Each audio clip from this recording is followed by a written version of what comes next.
Ar ôl goroesi dirwasgiad a gael ryfel byd, erbyn y 50au roedd pobl gwledydd Prydain a'i plant yn barod i ail ddechrau byw. Dyna glywis I gan yn nheulu fy hun. Rhain oedd blynyddoedd cyffroes cynta roc ar ôl. Yn arwyddocaol, Saesneg oedd iaith y gerddoriaeth newydd. Saesneg oedd iaith popeth newydd. Nid bod pobl yn poeni'n ormodol am hynny, a thai cyngor hwylus efo'r holl gyfleustera diweddara yn cael eu codi ym mhobman. Roedd na ddigonedd o fwyd a dillad yn y siopa a swyddi ar gael I ddynion a merched.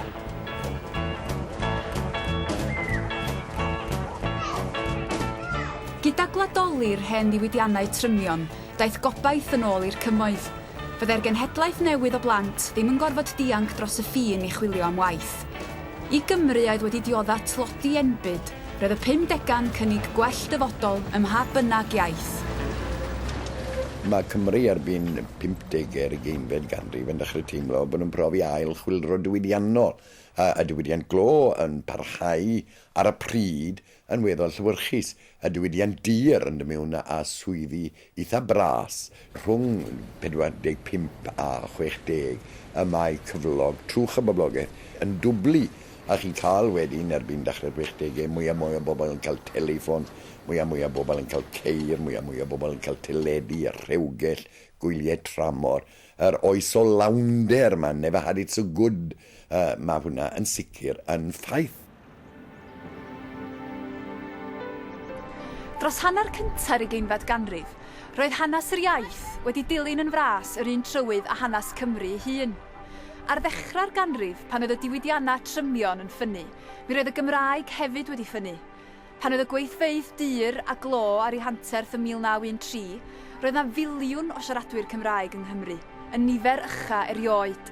Ac yna, wrth I Gymru gael ei rhwygo gyn y dirwasgiad, gadawodd dega o filoedd o Gymru gan fynd â'i hiaith efo nhw. Ond y tro hwn roedd hi'n stori wahanol.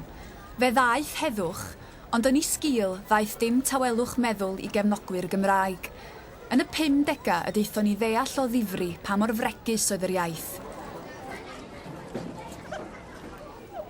Oherwydd yr hyfal, doedd na ddim cyfrifiad wedi bod ym 1941. Cyfrifiad 1951 oedd y cyfle cynta ers 20 mlynedd I fesur nifer y siaradwyr Cymraeg. Pan gafwyd cyfrifiad 1951, mi barodd hwnnw syfrdan trwy Cymru, achos fe ddangosodd o bod na 200,000 yn llai o siaradwyr Cymraeg erbyn hynny nag oedd na yn 1903. Ac o 1951 ymlaen, mi o'na ymwybodaeth gynyddol bod yr iaith Gymraeg mewn argyfwng. Ac wrth gwrs fe ddwysawyd hynny gan ganlyniadau 1961 oedd yn dangos bod y tuedd hwnnw yn parhau.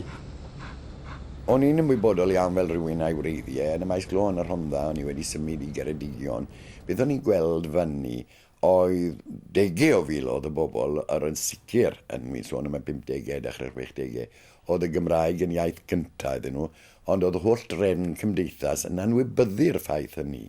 Doch chi ddim yn gweld unrhyw arwydd Cymraeg yn un man, os doch chi'n mynd I Aberteifi, pawb yn ei alw yn Aberteifi, ond Cardigan oedd ar bob un ar arwyddion, os doch chi'n mynd I unrhyw siop, unrhyw ganol tre, oedd ddim smic o'r Gymraeg, nag ar swydda bost na dim byd.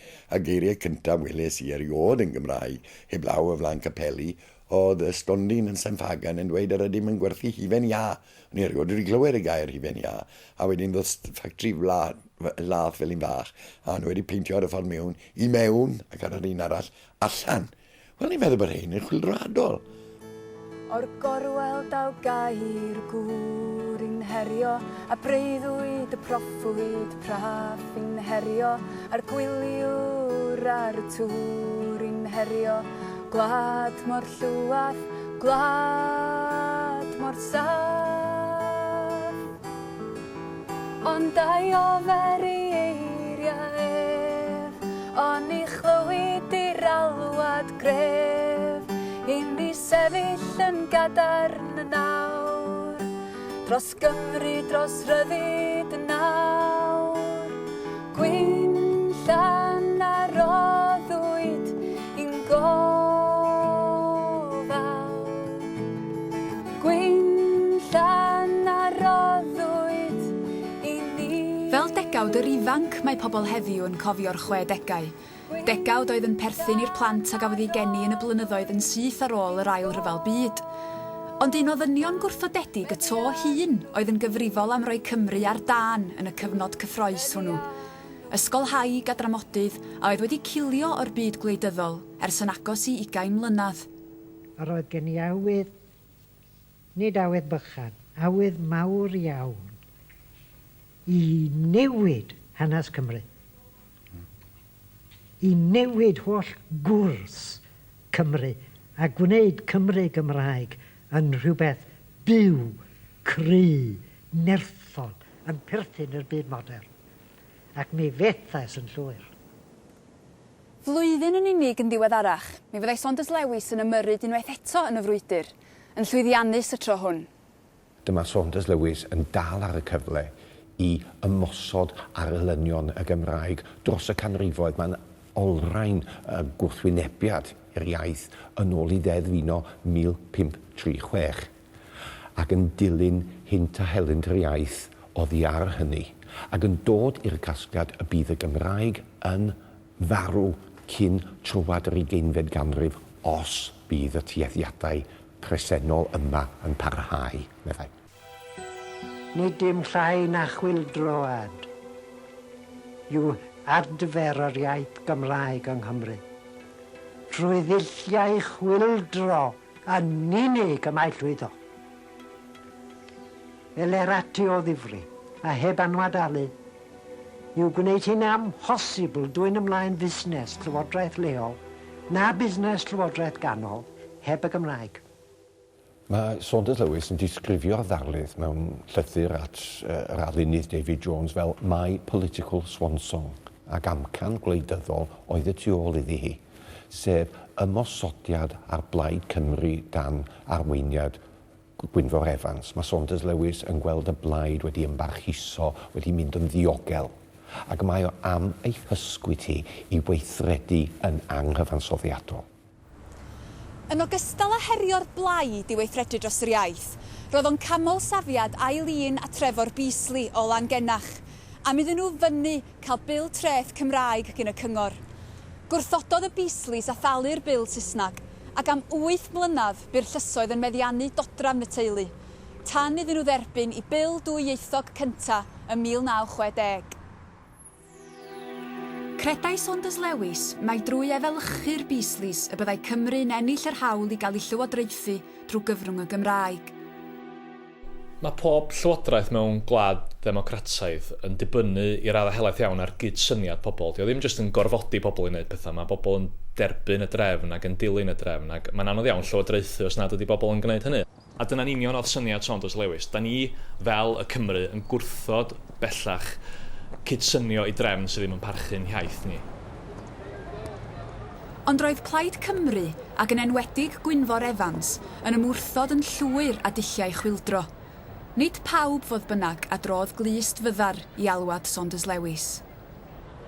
Pan darlledwyd y ddarlydd, ro'n i'n fyfyriwr yng Nghaergrawnt, ond o'n i wedi dod nôl os oedd mam wedi prynu tŷ i ymddeolodd fe, a ddyn nhw wedi si weld e, felly o'n i wedi dod nôl jyst am 2-3 diwrnod, a digwydd clywed e, ynde. Ac teimlo, diolch, mae boi ma wedi deallu. Nid mae rhaid i gyfadde, o'n i'n hoff iawn o Saunders Lewis, o'n i'n meddwl bod e'n ddyn digon adweithiol ys na bydlyd. Ond o'n i'n meddwl ar y mater yma, oedd e wedi deall y ddadl yn llwyr, a mi'n cofio fe gyhoeddwyd y ddarlydd drynodd yn demel oedd yn cael ei wneud prynu, a mi'n cofio prynu ryw hanner dwsin o gopiau i fynd â nhw nôl i gyfeillion yn y Gymdeithas Gymraeg yng Nghaergrawnt. A fi o'n i'n trafod fyny, ac yn wir, pan o'n i'n nôl yn Aberystwyth dros yr haf yn gwneud beth yn y Llyfrgell Genedlaethol, y prynu ddechreuon i feddwl, wel, ewn ni ar mater yma ymhellach, ynddo.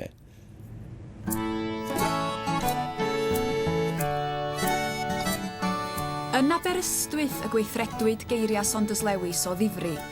Yno roedd myfyriwr o'r enw Gareth Miles, awdur a dramodydd erbyn hyn, wedi torri'r gyfraith yn fwriadol drwy roi reid i fyfyriwr arall ar far I feic. Cafodd wys uniaith Saesneg I ymddangos ger bron y llys. Galwodd yntau am wys Gymraeg, gan wybod yn iawn mai dim ond gweision Saesneg oedd i'w cael ar y pryd.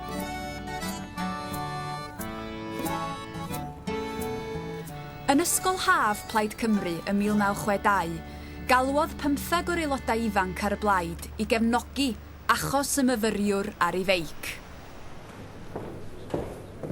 Paint, please. Dath y criw at ei gilydd unwaith eto ym mis Hydref yn Hafarn y Ceffyl Gwyn Aberystwyth. Yma y penderfynwyd cychwyn mudiad newydd a galw hwnnw'n Gymdeithas yr Iaith Gymraeg. Diolch. Ar ddamwen bron, y digwyddodd I mai prif ymgyrch gwreiddiol y gymdeithas oedd cael gwisiau oherwydd yn wir oedd hyn gyfell Gareth Miles wedi cael gwys Cymraeg, Saesneg a wedi gwrthod e. A ar gorn y weithred na a dechreuodd yr ymgyrchoedd cynhara, ond falle fe wedi bod yn rhywbeth arall. Nad oedd angen torri'r gyfraith fel y cyfryw I sicrhau. Ond wrth gwrs, unwaith o'ch chi yn, oedd y gymdeithas o'i hanfod yn cael ei gysylltu â thor cyfraith. O fewn cyfnod byr iawn, mi fydda'r criw o 15 yn tyfu'n gannoedd yn anfiloedd o aelodau. Mi fydda'r gymdeithas yn denu cenhedlaeth newydd o Gymru at yr achos. A'r genhedlaeth ifanc honno fydda'n ymladd rhai o'r brwydra pwysica yn hanes diweddar yr iaith Gymraeg.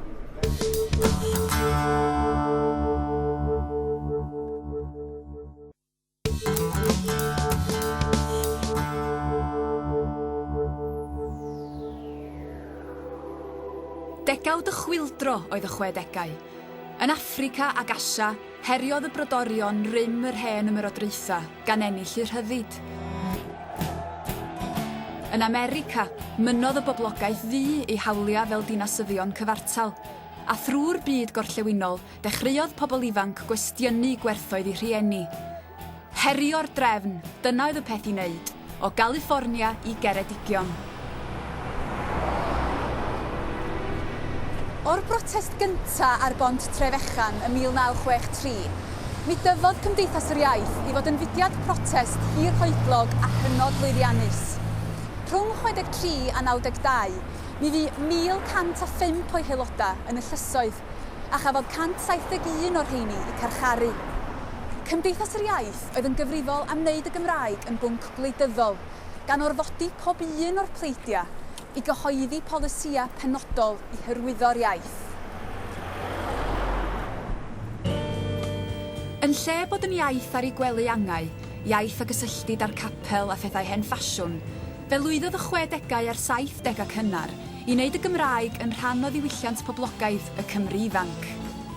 Mi oedd 1967 yn flwyddyn nodedig iawn yn y byd gorllewinol yn dipyn o gefndeiddwr. Mi oedd yr hippies yn amlwg iawn yn America, a chariad tragwyddol yn gorseddu yn San Francisco gydol yr haf. Yn Lloegr fe gyhoeddwyd albwm Sgt Pepper y Beatles, ac yn wir fe fu'r 4 hirwalltog ar ymweliad Bangor I eistedd wrth draed y Maharishi, ac yng Nghymru fe gafwyd Eisteddfod Genedlaethol nodedig yn y Bala. Yno am y tro cyntaf erioed fe glywyd sŵn nodau roc band Cymraeg y blew, a rheini coeliwch neu beidio yn perfformio yn y Babell Lên. Hefyd fe sefydlwyd gwersyll ieuenctid answyddogol am y tro cyntaf, maes by. Mi oedd pob dim yn plethu i'w gilydd, ac yn wir llalled o'r un denim oedd y canu pop a'r protestio. Ond o ran tegwch, roedd yr hen do hefyd, pobl na fyddai byth bythoedd yn gwisgo denim. Roedd rheini wedi bod yn gwneud eu rhan dros y Gymraeg. 1967 oedd blwyddyn cyflwyno Deddf yr Iaith Gymraeg. Ar sail adroddiad Sir David Hughes Parry oeddwn ni yn gweithredu, hefo help mawr o'r ysgrifennydd parhaol Gronwy Daniel. Rhyngon ni, wnaethon ni gynhyrchu deddf. Doedd hi ddim yn deddf mawr hir, ond oedd hi'n deddf oedd yn rhaid hawliau i'r iaith Gymraeg am y tro cyntaf. Oedd y deddf honno. Ac yn mynnu parch i'r iaith am y tro cyntaf. Deddf digon pitw oedd Deddf yr Iaith Gymraeg 1967. Gynt roedd rhaid i'r tyst fod anfantais cyn cael ei siarad yn Gymraeg. Ond erbyn hyn, fe wnaed I ffwrdd ar anfantais a rhoi hawl absolute I siarad Cymraeg mewn llys barn. Ond dwi'n syni bod rhywun fel Cledwyn Hughes wedi rhoi deddmor wan i ni. Os oedd y Llywodraeth wedi credu am eiliad y byddai Deddf Iaith 1967 yn tynnu'r gwynt o hwyliau'r ymgyrchwyr iaith, fe wnaethon nhw gan gymeriad. Y farn gyffredinol oedd bod Deddf 67 yn hollol anigonol, ac rymuso wnaeth y protestiadau o blaid statws swyddogol i'r iaith. Ar Ionawr y cyntaf 1969, yn yr Wybyrnant, cartra'r Esgob William Morgan, fe roddwyd cychwyn ar ymgyrch enwocaf Cymdeithas yr Iaith, ymgyrch yr arwyddion ffyrdd. Mae arwyddion ffyrdd wrth gwrs yn bethau ni medru gweld. Cyn i aelodau Cymdeithas yr Iaith Gymraeg gychwyn ar ei hymgyrch i beintio arwyddion, be oeddwn ni'n gweld ar arwyddion ffyrdd yma? Na, nid Aberteifi, ond Cardigan, a nid Abergwaun, ond Fishguard. Mi oedd ymgyrch Cymdeithas yr Iaith yn ymgyrch fwriadol i wneud y Gymraeg yn iaith weladwy ar arwyddion ffyrdd, i wneud i'n rhan o'n etifeddiaeth weladwy. Na, nid torri'r gyfraith wel y cyfryw, nid fandaliaeth oedd yr ymgyrch, ond ymgais fwriadol symbolaidd i roi'r Gymraeg i ffriod le y mywyd y genedl. Yn yr un flwyddyn, 1969, byddai'r tywysog Charles yn cael ei arwisgo'n dywysog Cymru yng Nghaernarfon. Yn dilyn llwyddiant etholiadol Plaid Cymru, ymgyrchoedd tor cyfraith Cymdeithas yr Iaith, heb sôn am ymgyrch fomio Mudiad Amddiffyn Cymru, roedd yr awdurdodau'n bryderus. A'r Gymraeg erbyn hyn wedi dod yn bwnc gwleidyddol na ellid i osgoi na'i anwybyddu, penderfynwyd y byddai'r tywysog yn dod i goleg Aberystwyth am dymor i ddysgu'r iaith. My own feeling is he would have been wiser not to go to the college for 6 weeks. But we was there, and Ron Daniel made sure he was in that Welsh-speaking part, surrounded so they would get the full atmosphere of the people who felt strongly about Wales. And they did influence him for a while. It didn't last very long, but he influenced. He was influenced by the fellow young people who hadn't been at all impressed by his title, but were determined to tell him what they were thinking of Welsh and Welsh history. Roedd y dylanwad hwnnw i'w glwad yn yr araith a draddododd y tywysog yn Eisteddfod yr Urdd, fis yn unig cyn yr arwisgiad ym 1969. O'r llwyfan, cyfeiriodd at linell yng nghân ddadleuol Dafydd Iwan, Carlo. Fe hoffwn nodi nad ydw i ddim wedi dod yma heddiw, yn ddibaratwad mewn llenyddiaeth Gymraeg. Yn wir, fel ar awgrymodd rhywun, rydw i'n darllen Dafydd ap Gwilym.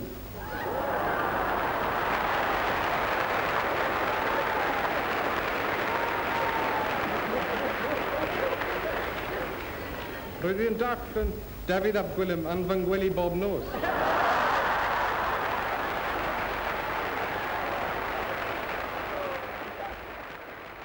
Fe werthwyd dros 15,000 o gopïau o record Carlo, gwerthiant rhyfeddol i record Gymraeg, a phrawf o allu'r diwylliant ieuenctid Cymraeg, yn ogystal ag allu caneuon i godi calon a chodi gwrychyn.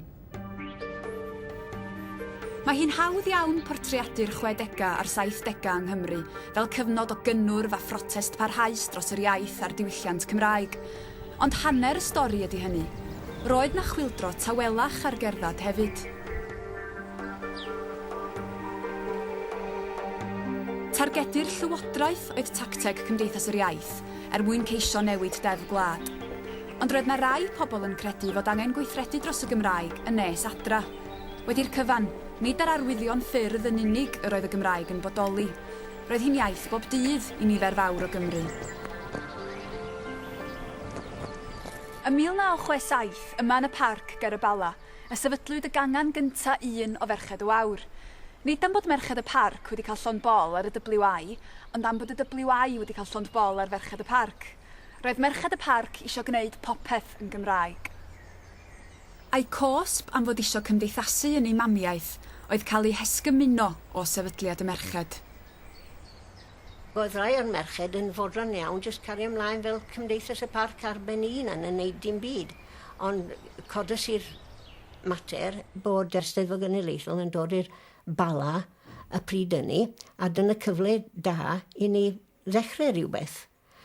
Ac o'n ni wedi wneud rhyw daflenni yn sôn am, wel, Mudiad Merched Cymru oedd y syniad i yn dechrau, ond o'n ni'n ofnus iawn, o'n ni'n teimlo fel milwr mewn awyren, mewn parasiwt yn gorfod neidio allan dros dir oedd wedi meddiannu gan y gelyn ac yn ofni neidio, meddwl fysa neb yn neidio ar ôl i. Ond fel lwyddodd Sonia Bowen i ddarbwyllo merched y parc fod angen mudiad newydd, ar y cyd a chryw o gyn aelodau'r WI o'r ganllwyd, trefnwyd cyfarfod cyhoeddus ar faes Eisteddfod Genedlaethol y Bala ym 1967. Dwi'n siŵr mae un peth byddwn ni'n falch i gael gwneud ydy dod i nabod yn gilydd fel... Erbyn diwedd y flwyddyn honno, roedd na 4 cangen ar 10 o'r mudiad newydd wedi cael ei ffurfio, ac erbyn 1970, roedd na 100 o ganghennau o Ferched y Wawr yn cyfarfod yn rheolaidd. Llwyddiant ysgubol arall oedd y mudiad ysgolion meithrin a gychwynnodd ym 1971.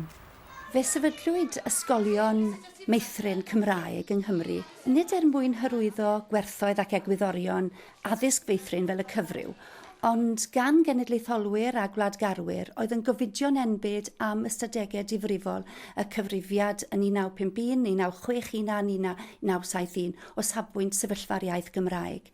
Ac felly roedden nhw'n gweld ysgolion meithrin fel arf arall mewn gwirionedd i wrthweithio yr ffigurau hyn ac i sicrhau digon o blant i fynd ymlaen i sefydlu ysgolion cynradd cyfrwng Cymraeg yng Nghymru. Ac mae hynny gyd yn cael ei grisialu yn hyfryd iawn yn englyn Ari Jones i'r ysgol feithrin. Cystal ar gorau castell ydyw hi, cadarn fur iaith fisgrell, coleg braf un ystafell a fag lu o Gymru gwell. Yn y 35 o flynyddoedd y bu'r mudiad ysgolion meithrin mewn bodolaeth, mae addysg feithrin drwy gyfrwng y Gymraeg wedi ymledu drwy bob cwr o Gymru. Erbyn heddiw, mae mudiad ysgolion meithrin wedi profi hyn yn un o fudiadau pwysica yr iaith yn y Gymru gyfoes. Yn 2005, mi roedd na bron i 1,000 o gylchoedd chwarae, lle mae'r plant yn dod at ei gilydd i chwarae, nid yn gymaint i gael addysg feithrin, ond i gyd ddysgu trwy chwarae. Ac mae na, yn chlwm hynny hefyd, mae na gylchoedd tu a fi, lle mae'r rhieni yn dod gyda'i plant, 1,000 o'r rheini yng Nghymru, 20,000 o blant yn mynychu'r cylchoedd chwarae, a bron i 8,000 o blant yn mynychu'r cylchoedd tu a fi gyda'i rhieni.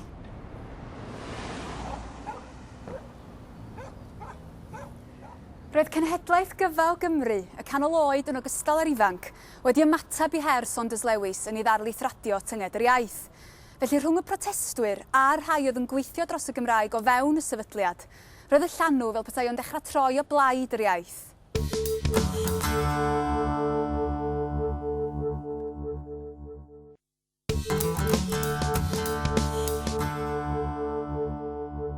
Ym 1970, y cychwynnodd Cymdeithas yr Iaith ymgyrchu dros gael sianel deledu Gymraeg.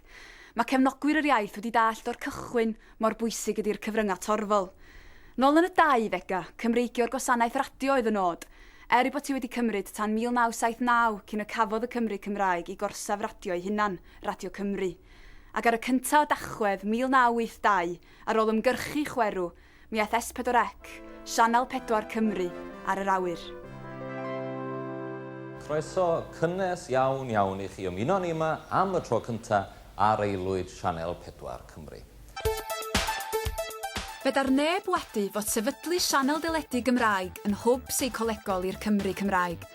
Yn un peth, roedd y sianel yn cynrychioli buddigoliaeth mudiad ymgyrchu cymharol fychan dros rym Llywodraeth Prydain. Yn dilyn canlyniad referendum 1979, pan bleidleisiodd y mwyafrif llethol o Gymru yn erbyn datganoli, roedd gorfodi'r sefydliad Prydeinig i newid i feddwl yn hwb i ysbryd yr rhai oedd yn anobeithio ynglŷn â dyfodol Cymru a'r Gymraeg.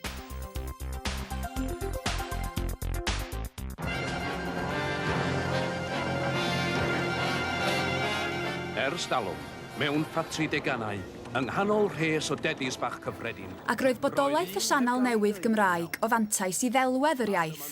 Fedra neb gyhuddo'r Gymraeg o fod yn iaith ddoe pan oedd ganddi ei chartra ei hun ar y sgrin deledu. A phwy fydda'n meiddio cyhuddo'r Cymru Cymraeg o fod yn gul a hen ffasiwn pan oedden nhw'n gyfrifol am gynhyrchu rhaglenni oedd yn cael ei darlledu ledled y byd.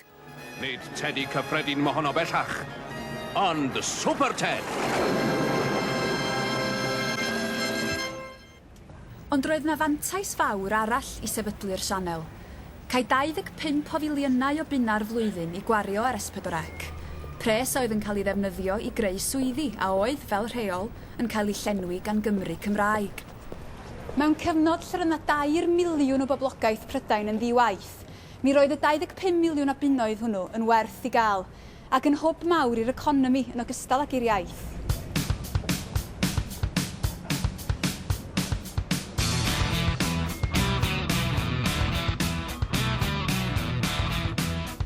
Roedd S4C yn gwbl nodweddiadol o'r math newydd o gyflogwr a oedd yn cynnig swyddi i drigolion y Gymru ôl-ddiwydiannol. Roedd yr rhai a gerddau drwy ddrws y ganolfan waith ym 1982 yn wynebu her hollol wahanol i'r un a wynebau'r rhai oedd wedi bod ar y clwt yn yddiar dirwasgiad. Yn hanner cyntaf ar 20eg ganrif, mae'r economi Gymraeg yn ddibynnol iawn ar ddiwydiannau trwm. Mae rhai o'r ystadegau yn drawiadol iawn yn dechrau'r 20au. Mae gennych chi 250,000 o bobl yn gweithio'n uniongyrchol yn y diwydiant glo, a allan o rhyw boblogaeth o 2 filiwn. Mae hynna'n ganol anfarth o bobl mewn un diwydiant. Yn y cyfnod yna, doedd yr addysg ffurfiol, os liciwch chi, oedd trwch y boblogaeth yn ei dderbyn ddim mor bwysig a hynny. Mae'n fodd i chi adael yr ysgol yn 15 a 1 ar 15 i fynd i weithio mewn pwll glod wedyn neu gwaith dyr, heb gael sgiliau addysgiedig, soffistigedig os liciwch chi. Ond beth sy'n digwydd ydy mae'r natur economi newid, a wedyn mae gofynion yr economi ar y system addysg yn newid. Da chi angen cadw bobl yn yr ysgol yn hirach, datblygu sgilion ymhellach, cael mwy a mwy o bobl i fewn i brifysgolion. Ac wrth gwrs mae hwnny wedyn yn codi cwestiynau penodol ynglŷn â lle mae'r Gymraeg yn ffitio fewn i hyn. Ac fe atebwyd y cwestiwn hwnnw yn y modd mwyaf pendant bosib gan Ddeddf Addysg 1988. Llywodraeth Doriaidd Margaret Thatcher nath lunio'r ddeddf honno, ond Gweinidog Gwladol Cymru, aelod seneddol Conwy ar y pryd, gafodd y gwaith o gymreigio'r ddeddf. Mi roedd y mesur i gyd yn drafferthus, a bod yn onest, achos beth oedd Margaret Thatcher, y prif weinidog, eisiau, oedd mesur yn delio gyda'r prif bynciau, y pynciau craidd, mathemateg, Saesneg a gwyddoniaeth.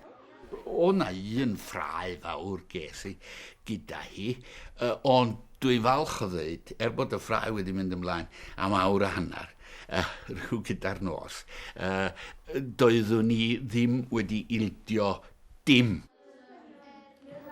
Pwrpas y ddeddf oedd cyflwyno un cwricwlwm cenedlaethol a fyddai'n cysoni'r addysg oedd ar gael yn yr ysgolion. Roedd y ddeddf yn cynnwys pynciau craidd, yr holl bwysig mathemateg, Saesneg a gwyddoniaeth, ac wrth gwrs yn yr ysgolion cyfrwng Cymraeg, roedd y Gymraeg yn bwnc creiddiol. Roedd y mesur yma yn holl bwysig i ni ag i'r Gymraeg am ei fod o wedi rhoi lle statudol i'r Gymraeg yn y cwricwlwm cenedlaethol am y tro cyntaf.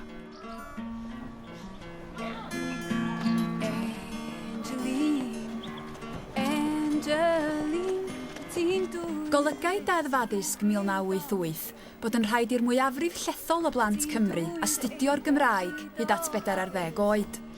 Hwn oedd y newid mwyaf arwyddocaol yn hanes addysg Gymraeg ers dros 20 mlynedd. Mewn ardaloedd lle mae'r rhan fwyaf o'r Cymru wedi colli'r Gymraeg, mae'r dosbarth ysgol wedi bod yn fodd o adfer yr iaith. Fes i draw i ysgol Gwynlliw a gorwyd yng Ngwent ym 1988 a chael fy mhyswadio i fynd am gitar efo mi. Angeline, ydy'n braf ar ben dy hun, Angeline. Ydy'n braf ar ben dy hun, Angeline. Ydy'n braf ar ben dy hun, Angeline.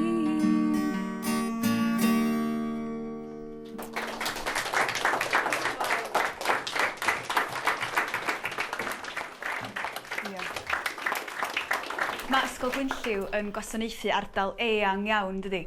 Pam nathoch chi ddewis dod i fama yn hytrach nag unrhyw ysgol arall? Nes i dechrau bant mewn ysgol Saesneg am 2 blwyddyn, ond naeth fy mam dechrau mynd i gwersi Cymraeg, a athro hi wedi dweud mae'n syniad dda i anfon eich plentyn i ysgol Gymraeg. So dyna'r reswm nes i symud, ond dwi'n falch nawr bod nes i symud, neu bydd fi beth gallu siarad Cymraeg heddiw. Oedd modr fi'n edrych ar ôl meithrin Cymraeg, felly dyna oedd y reswm i fi mynd i ysgolion Cymraeg. A felly fi'n really lwcus fod maen nhw wedi dewis yma i fi. A fi'n falch mod i wedi dechrau Cymraeg a dysgu Cymraeg a nawr. Gobeithio wedyn ar ôl ysgol fi all cael ymlaen efo ffrindiau, pobl fi ddim yn nabod falle, ond gobeithio. Os na rei ohonoch chi'n gwrando ar Radio Cymru ac 2 enghraifft rhaglenni cerddorol? Sa'n credu weithiau mae pobl yn deall faint mor galed mae i cadw'r iaith o gwmpas rhywle fel hyn. Fi'n byw yn y fenni, ti rhaid ar y ffin o Lloegr, 10 munud a ti mewn Lloegr. A so felly pryd fi'n cyrraedd gatre, fi'n mynd gatre i teulu hollol Saesneg. So'n gallu gwylio rhywbeth yn Gymraeg ar y teledu oherwydd fy mam a dad yn colli mas. A so'n gallu gwrando ar radio yn Cymraeg oherwydd fy mam a dad yn colli mas. So fi'n meddwl, mae'n hawdd i dweud dos ni cadw'r iaith yn byw a mae'n rhaid ni really brwydro i cadw'r iaith yn byw, ond well, sut? Mae fy reni yn Saesneg, mae'n dod o Lloegr, ond wnaeth nhw penderfynu i dod i Cymru. Ac roedd fy mam yn enwedig yn meddwl bod e'n bwysig iawn i fi i allu gwybod fy hanes fy hun a gallu siarad iaith fy hun. Ac yn meddwl, os mae mwy o pobl, hyd yn oed bod fy rieni yn Saesneg, mae'n meddwl bod e'n bwysig i fi teimlo fy mod i'n Cymraeg, a fi'n meddwl bod hynna'n bwysig. A os mae mwy o pobl yn teimlo bod e'n mor bwysig yna, hyd yn oed bod fy rieni yn Saesneg, bydd y Cymraeg yn llawer fwy llwyddiannus. Mae agwedd bositif o'r fath yn codi'n nghalon i'n arw ac yn gwneud fy nhymor fel bardd plant Cymru yn gyffroes a gwerth chweil. Testyn llawenydd i mi ydy'r ffaith bod cyfrifiad 1991 wedi dangos cynnydd yn nifer y siaradwyr Cymraeg am y tro cyntaf mewn 80 o flynyddoedd.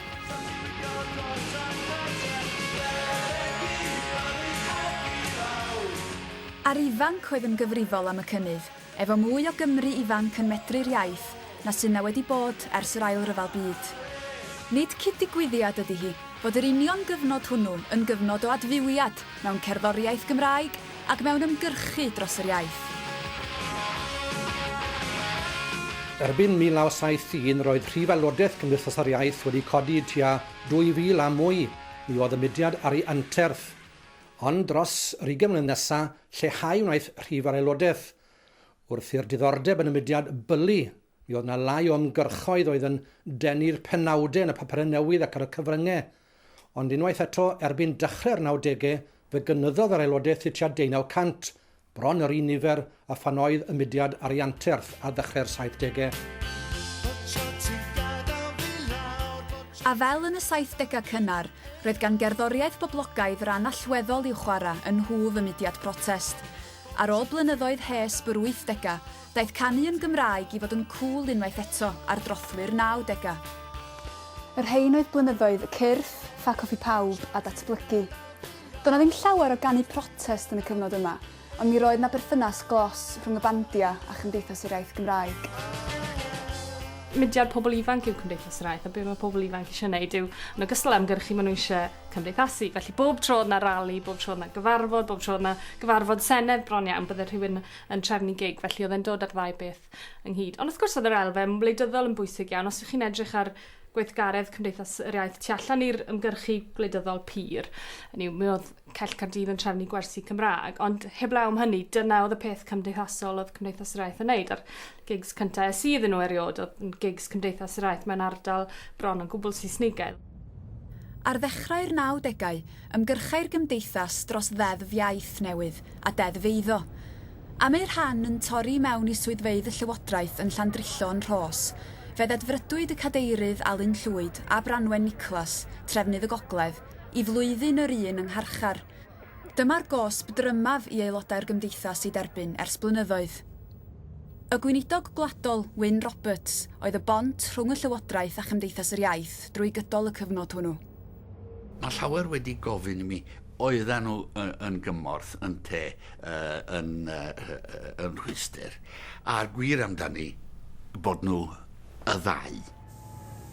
Roedden nhw'n gymorth yn yr ystyr I bod nhw yn rhoi dipyn o sbartyn, ond hefyd mi roedden nhw'n rhwystyr, achos am I bod nhw'n gweithredu trwy dorri'r gyfraith ac yn y blaen, roedd pobl yn dueddol o ddweud, os ydyn ni'n gwneud rhywbeth i'r iaith fel llywodraeth, wel, ymateb ma nhw i'r pwysau sy'n cael ei roi arnyn nhw gan y bobl sy'n torri'r gyfraith. Ym mis Rhagfyr 1991, rhyddhawyd Alun Llwyd a Branwen Niclas o'r carchar. I ddathlu, fe drefnodd Cymdeithas yr Iaith un o gigs mwyaf cyfnod, Rhyw Ddydd, Un Dydd, ym Mhafiliwn Pont Rhydfendigaid.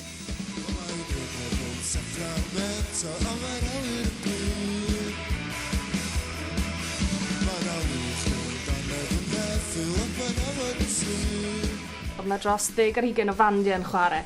Oedd yna filoedd o bobl wedi dod o bob ardal o Gymru na. Oedd yn y mlwyddyn gyntaf yn y coleg, felly oedd yn gyfnod gyffroes iawn I fi. A hefyd oedd Alun a Branwen newydd ddod allan o'r carchar, Alun Llwyd a Branwen Niclas. Felly oedd yn cyd-fynd gyda lot o weithgaredd gwleidyddol a rhyw deimlad bod proffil y gymdeithas yn eitha uchel ar y pryd. Oedd e'n rhyw fath o ben llanw, dwi'n meddwl, a oedd y bandiau gyd yn chwarae am ddim mwyn codi aren i'r gymdeithas. Oedd hwnna'n rhywbeth eitha unigryw, ac yna rwydd, wrth gwrs bod nhw yn cefnogi amcanion y gymdeithas neu rhyw gyd-ymdeimlad gyda'r amcanion, ond hefyd dwi'n meddwl na rwydd o ddiolch am y gwaith oedd wedi bod yn mynd mlaen ar hyd y blynyddoedd o drefnu gigs, achos bydden nhw ddim wedi rhoi yr ymroddiad yna o chwarae am ddim, ond I bai bod nhw'n gwybod bod y gymdeithas wedi cynnal cymaint o ddigwyddiadau ar hyd yr amser.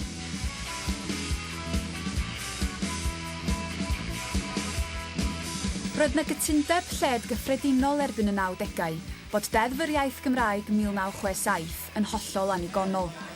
Ond nid pawb o bellffordd oedd o blaid y Ddeddf Iaith Newydd a ddaeth I rym ym 1993. Yn wir, pleidleisiodd y mwyafrif o aelodau Seneddol Cymru yn erbyn y ddeddf. Byddai hi ddim wedi dod yn ddeddf o gwbl, ond I bai am gefnogaeth aelodau Seneddol Toriaidd Lloegr. Rhyfedd te. Roedd Deddf yr Iaith Gymraeg 1993 gam ymlaen, fe sefydlodd I Fwrdd yr Iaith, a hawliau y Sywaith dim ond I reoli'r sector gyhoeddus, nid y sector breifat. Ac oherwydd hynny, mae bobl yn y sector breifat yn cael mynd I ffordd I hunan a gwneud fel fyna nhw. Fedrwch I ddim cael cyfartaledd rhwng dwy iaith pan mae un iaith yn orfodol a'r llall yn ddewisol. Mae'r peth yn amhosibl. Roedd y Ddeddf Iaith Newydd yn llwyddiant o fath i'r mudiad protest, a hynny mewn cyfnod pan oedd yr iaith Gymraeg wedi cael sawl hwb gan y Llywodraeth.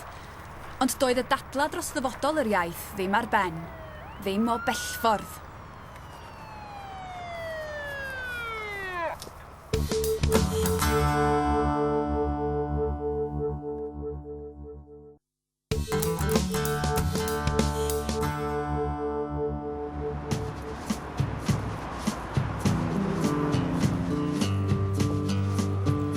Mi roedd yna bobl yn darogan y byddai'r Gymraeg yn marw cyn diwedd yr 20fed ganrif. Ond mewn gwirionedd, mi roedd cyflwr yr iaith ar droad y ganrif yn syndod o dda. Cyflwr a barodd i'r arglwydd Dafydd Ellis Thomas gyhoeddi'n dalog bod brwydr yr iaith drosodd. Ac mae'n hawdd iawn gweld pam fod pobl yn teimlo'n hyderus. Am y tro cyntaf ers cenedlaetha, roedd cynnydd wedi bod yn nifer y siaradwyr Cymraeg. Roedd na sianel deledu Gymraeg, roedd gan y Gymraeg statws cyfreithiol, ac roedd hi'w gweld ym mhobman. Roedd gan Gymru hefyd, am y tro cyntaf ers dyddiau Owain Glyndŵr yn y 15fed ganrif, ryw lun ar hunan lywodraeth, a phan ddaeth y tywysog Charles yma efo'r frenhines I agor y cynulliad ym 1999, yn Gymraeg, a'r Gymraeg yn unig y siaradodd o. Ychydig o aelodau'r cynulliad fodd bynnag, a ddewisiodd ddilyn I esiampl yn rheolaidd. Yn fwy nag erioed o'r blaen, bydd modd I feddiliau Cymru, ganolbwyntio at faterion Cymru.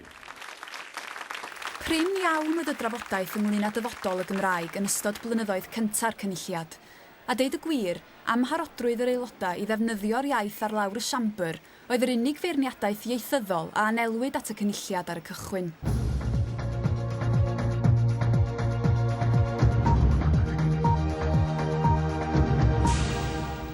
Mae yna rybydd o'r newydd heddiw i bod hi'n 11 ar 10 ar gymunedau gwledig Cymraeg Gwynedd. Yn ôl y gwaith ymchwil diweddara... Erbyn 2001, roedd rhagolygon y broedd Cymraeg yn destun dadlau ffyrnig unwaith eto. Os bydd y patrwm yma'n parhau am flwyddyn arall, neu 2 flynedd, fydd yna neb ar ôl ym Mhenllyn fydd yn cystadlu am dai yma. Fydd y bobl ifanc fydd yn chwilio am dai ym Mhenllyn yn gorfod symud o yma i fyw.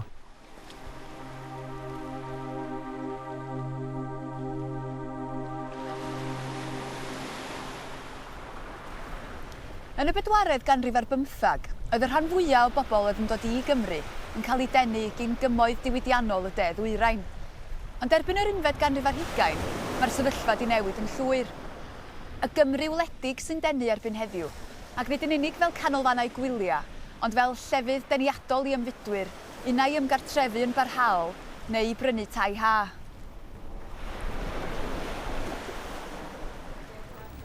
A thai ha a ffrinder tai fforddiadwy oedd asgwrn y gynnen ym Mhenllyn Seimon Glyn. Mae'r effeithiau cymdeithasol hir dymor yn sgil tai haf yn sylweddol, a beth sydd yn digwydd wedyn yw bod chi'n dadfreiddio cymdeithas. Mae'r sylfaen gymdeithasol yn diflannu o'r pentre, felly mae'r Gymraeg wrth reswm yn dioddau. Does na ddim cynhaliaeth i'r iaith Gymraeg, does na ddim gymdeithas o bobl mwyn siarad iaith. Ac yn y pen draw, wrth gwrs, mae iaith yn dibynnu ar siaradwyr. Y dirywiad cymdeithasol yma, a dirywiad Pennllyn yn arbennig, oedd wrth wraidd pryderon Seimon Glyn. Ond cafodd ei sylwadau i dehonglin wahanol gan rai. Cafodd ei gyhuddo o fod yn hiliol gan beri Blaid Cymru ymddiheuro a ran i cynghorydd o lun. Nawr, ni gyd yn ymwybodol bod y sefyllfa yn y cananleoedd Gymraeg ac yn y broedd gwledig yn fregus, oherwydd dyn nhw ddim yn ardaloedd sy'n cynnyrchu incwm mawr, ac mae bobl yn cael eu prisio allan o'i tai. Be wy'n gweld yn ddiddorol yw allwch chi drafod y broblem na yn Lloegr, ond fedrwch chi'n hyd yn wedi drafod yng Nghymru nawr, oherwydd mae cymryd o ofan os ydych chi'n codi'r pwnc bod e'n fater sy'n rywsyd yn ymwneud â hil. A dwi'n gweld hwnna yn ddadl rhyfedd, achos mae'n gwbl amlwg bod dim rhyw wahaniaeth hiliol rhwng y Cymru a'r Saeson. Ni'n gyd yn dod o'r un defnydd o ddynion pinco llwyd gogledd y llewyn Ewrop, felly allwch chi bethau sôn am hil o gwbl mae yn nonsens. Yn sgil sylwadau Seimon Glyn, penderfynwyd ffurfio mudiad newydd a fyddai'n ymgyrchu dros ddiogelu'r ardaloedd Cymraeg. Daeth dros 600 o bobl i gyfarfod cyhoeddus cyntaf cymuned yn neuadd bentre Mynytho, Pennllyn, ar y 7fed o'r Ffennaf 2001. O fewn ychydig fisoedd, roedd na 2,000 o bobl wedi ymaelodi â chymuned, yr un faint ag oedd gan Gymdeithas yr Iaith pan oedd y mudiad hwnnw yn ei anterth. Gweithaf ymgais gwleidyddion o bob plaid i ynysu Seimon Glyn, roedd hi'n amlwg fod ei safbwynt wedi taro tant yng nghalonna carfan helaeth o Gymru Cymraeg. Yn wyneb y gefnogaeth sylweddol a gafodd cymuned ar y cychwyn o leia, bu'n rhaid i'r awdurdodau gymryd y mudiad o ddifri. Fisoedd yn unig ar ôl ei ffurfio, roedd aelodau cymuned yn rhoi tystiolaeth ger bron pwyllgor diwylliant y cynulliad. Gwnaeth cymuned 171 o argymhellion, chafodd dim un ohonyn nhw i derbyn. Hyd y gallai i weld, does gan yr un blaid wleidyddol atab i'r broblem, ac mae ardaloedd a fynd drwyad o Gymraeg hyd yn ddiweddar yn dal i gael ei Saesnigo'n ddi-baid. Mae pawb yn derbyn fod yr iaith Gymraeg yn para i wanhau ble mae e wedi bod yn gryf, ond mae e'n cryfhau ble mae e wedi bod yn wan, mewn llefydd fel Caerdydd a Wrecsam ac yn y blaen. Wrth gwrs, ni wedi gweld dirywiad sylweddol yn orllewin Cymru yr hen ardaloedd yr Glo Carreg. A mae'n beth i mawr i weld yn digwydd, ond wi ddim yn siŵr ffordd yn gwmws allech chi atal y broses yna, achos fe ddechreuodd nôl yng nghymoedd Gwent, nôl ganrif yn ôl, a bob cyfrifiad mae'n dangos bod un cwm arall reit ar draws dde Cymru o'r dwyren i'r gorllewin wedi bod yn cwmpo. A mae'n anodd iawn i atal y broses yna i wedi gwir, a wi ddim yn siŵr bod unrhyw syniadau gyda cymuned i ni ddim wedi ystyried ac wedi gweud, wel, hollol amhosibl. Y Oedd 2001 blwyddyn ffurfio cymuned, hefyd yn flwyddyn y cyfrifiad. A pan gyhoeddwyd y canlyniadau yn ymwneud â'r Gymraeg, mi oedd y ffigurau ar yr wyneb yn arferchog. Mi oedd canran a chyfanswm siaradwyr Cymraeg wedi codi. Y ganran i 20.8%, a nifer y siaradwyr 70,000 yn fwy nag oedd na yn 1991.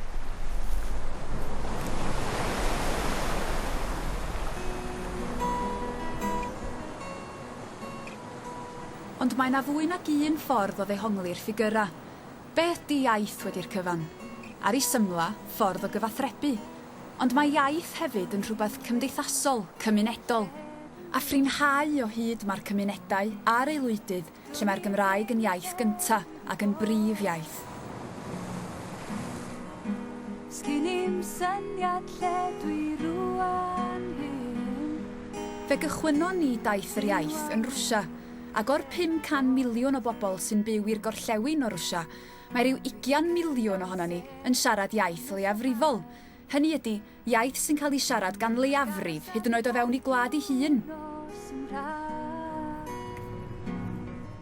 Mae'r daith wedi mynd â ni i Gaeredin.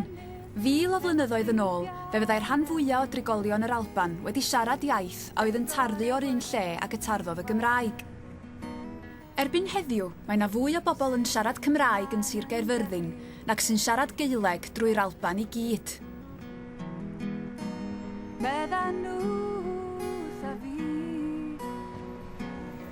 Efallai mae llwyddiant mawr y Gymraeg ydy bod hi wedi medru mwy na dal i thir, a hynny dan amgylchiadau anodd. Ar ganol yr 20fed ganrif, roedd pethau'n edrach yn anobeithiol iawn ar y Gymraeg. Ond mae'r blynyddoedd diwetha wedi gweld cynnydd yn y nifer sy'n siarad yr iaith, yn hollol groes i'r hyn a ofnid genhedlaeth ynghynt. Fy nghynefin yw fy nefoedd. Mwyn i iaith fedru byw, mae'n rhaid i bobl ddewis i siarad hi. Does na fawr o ddiben i iaith sy'n cael ei dysgu mewn dosbarth, ond ddim yn cael ei siarad ar iard yr ysgol. A dyna'r peryg yn achos y Gymraeg. Os ydy'r iaith am oroesi, yna mae angen cymunedau o bobl sy'n siarad Cymraeg a'i gilydd. O'r holl blant 2 a 3 oed sy'n medru siarad Cymraeg heddiw, dim ond 7% ohonyn nhw sy'n byw mewn cartrefi lle mae'r 2 riant yn siarad Cymraeg. Dwi'n cael y llygaid ac agor fy enaid. Dilyn o'r lais. Dwi'n cael y llygaid ac agor fy enaid. Dilyn o'r lais. Yn Llanarmon ar y ffin rhwng Llyn ac Eifionydd mae nghartra i. Yn ôl y cyfrifiad dwytha, mae 77% o bobl Llanarmon yn siarad Cymraeg. Dwi'n byw yn un o'r cymunedau Cymreiciaf yng Nghymru, a dim ond mewn cymuned o'r fath y gallai i beth bynnag fod yn fydd y hun. Da ni wedi cyrraedd diwedd cyfres Taith yr Iaith, ond tydi hi ddim yn ddiwedd ar yr iaith. Dwi'n sicr o hynny. Mae adran debyg iawn.